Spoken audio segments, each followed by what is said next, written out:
Eye flu, जिसे आमतौर पर वायरल कंजक्टिवाइटिस के नाम से जाना जाता है। बेसिकली कंजक्टिवा हमारे आंख का एक प्रोटेक्टिंग मेम्ब्रेन है जो कि आंख के सफ़ेद वाले हिस्से का सबसे बाहरी परत होता है तथा आईलिड के इनर मेम्ब्रेन भी कंजक्टिवा का ही एक हिस्सा होता है। इसी मेम्ब्रेन में होने वाले बैक्टीरियल या वायरल इन्फेक्शन को ही कंजक्टिवाइटिस कहते हैं, जो कि इसमें रेडनेस और स्वेलिंग काउज करता है। आंखों में होने वाला ये एक तरह का कॉमन इन्फेक्शन है जो कि कभी न कभी आंखों में असर कर ही देती है और आजकल तो ये परेशानी कुछ ज़्यादा ही देखने को मिल रही है। आंखों के कंजक्टिवा में अगर पेन और स्वेलिंग हो रहा हो तो इसे ही कंजक्टिवाइटिस कहते हैं। जो आई फ्लू होते हैं वे आमतौर पर बच्चों में ज़्यादा देखने को मिलता है, हालांकि ये किसी भी एज ग्रुप के व्यक्ति में हो सकता है। आई फ्लू आमतौर पर कोल्ड वेदर या रेनी सीजन यानी कि बरसात के मौसम में ज्यादातर देखने को मिलता है। यही वजह है कि अभी फिलहाल भीषण गर्मी के बाद अचानक से जब वर्षा का प्रकोप हुआ तो आई फ्लू की समस्या बहुत तेजी से फैलने लगी। अब बात कर लेते हैं इसके कॉजेटिव एजेंट यानी कि किसके कारण ये होता है।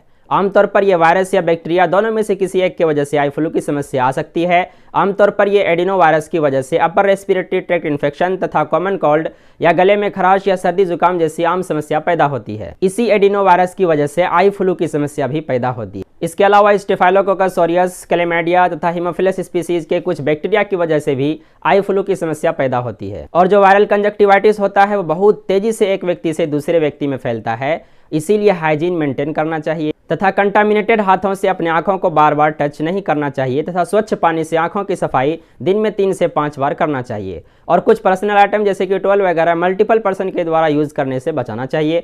तो चलिए अब बात कर लेते हैं कि वायरल कंजक्टिवाइटिस के लक्षणों के बारे में। इसके लक्षणों में आंखों का लाल होना तथा आंखें सूज जाना और आंखों से वाटरी डिस्चार्ज होना तथा आईलिड में स्वेलिंग होना और आंखों के पलकों का एक दूसरे से चिपकना तथा आंखों में बहुत ज्यादा इचिंग यानी कि खुजलाहट तथा दर्द का एहसास होना और आंखों में ऐसा लगता हो जैसे कि धूल वगैरह चली गई है और तेज धूप तथा रोशनी सहन करने में दिक्कत आती हो। तो ये सभी कुछ कॉमन सिम्टम्स हैं जो कि आई फ्लू के केस में देखने को मिलता है। अब बात कर लेते हैं इसके इलाज या उपचार के बारे में। दोस्तों, आई फ्लू अगर वायरल हो तो ये बिना आंख को ज़्यादा क्षति पहुंचाए ऐसे ही धीरे धीरे 2 सप्ताह के अंदर बिना किसी ट्रीटमेंट के भी खत्म हो जाते हैं।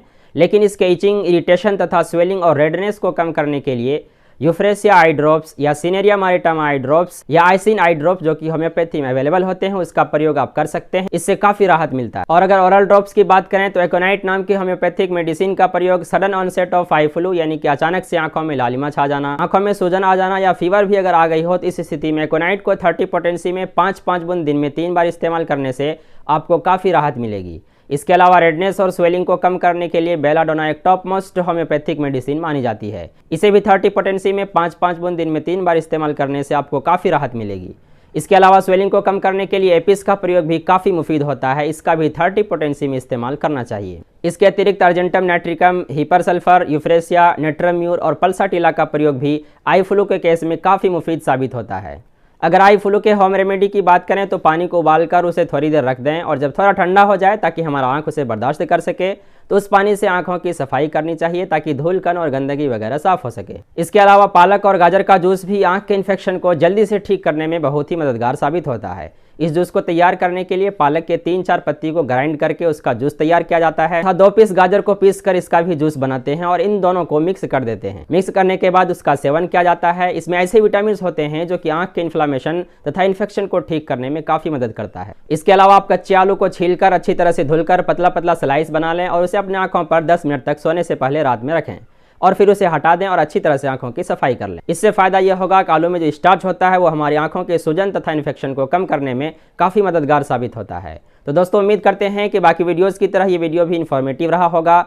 और अगर आपको इसके अलावा आंखों में कोई और परेशानी हो जिसके बारे में आप एक होम्योपैथ से सुझाव लेना चाहते हो तो आप ऑनलाइन कंसल्टेशन के जरिए हमसे भी आंखों के किसी भी बीमारी के लिए सुझाव प्राप्त कर सकते हैं या अपने नज़दीकी किसी माहिर होम्योपैथिक फिजिशियन से कंसल्ट कर सकते हैं। So finally, I would like to say thank you for giving your precious time for watching my videos.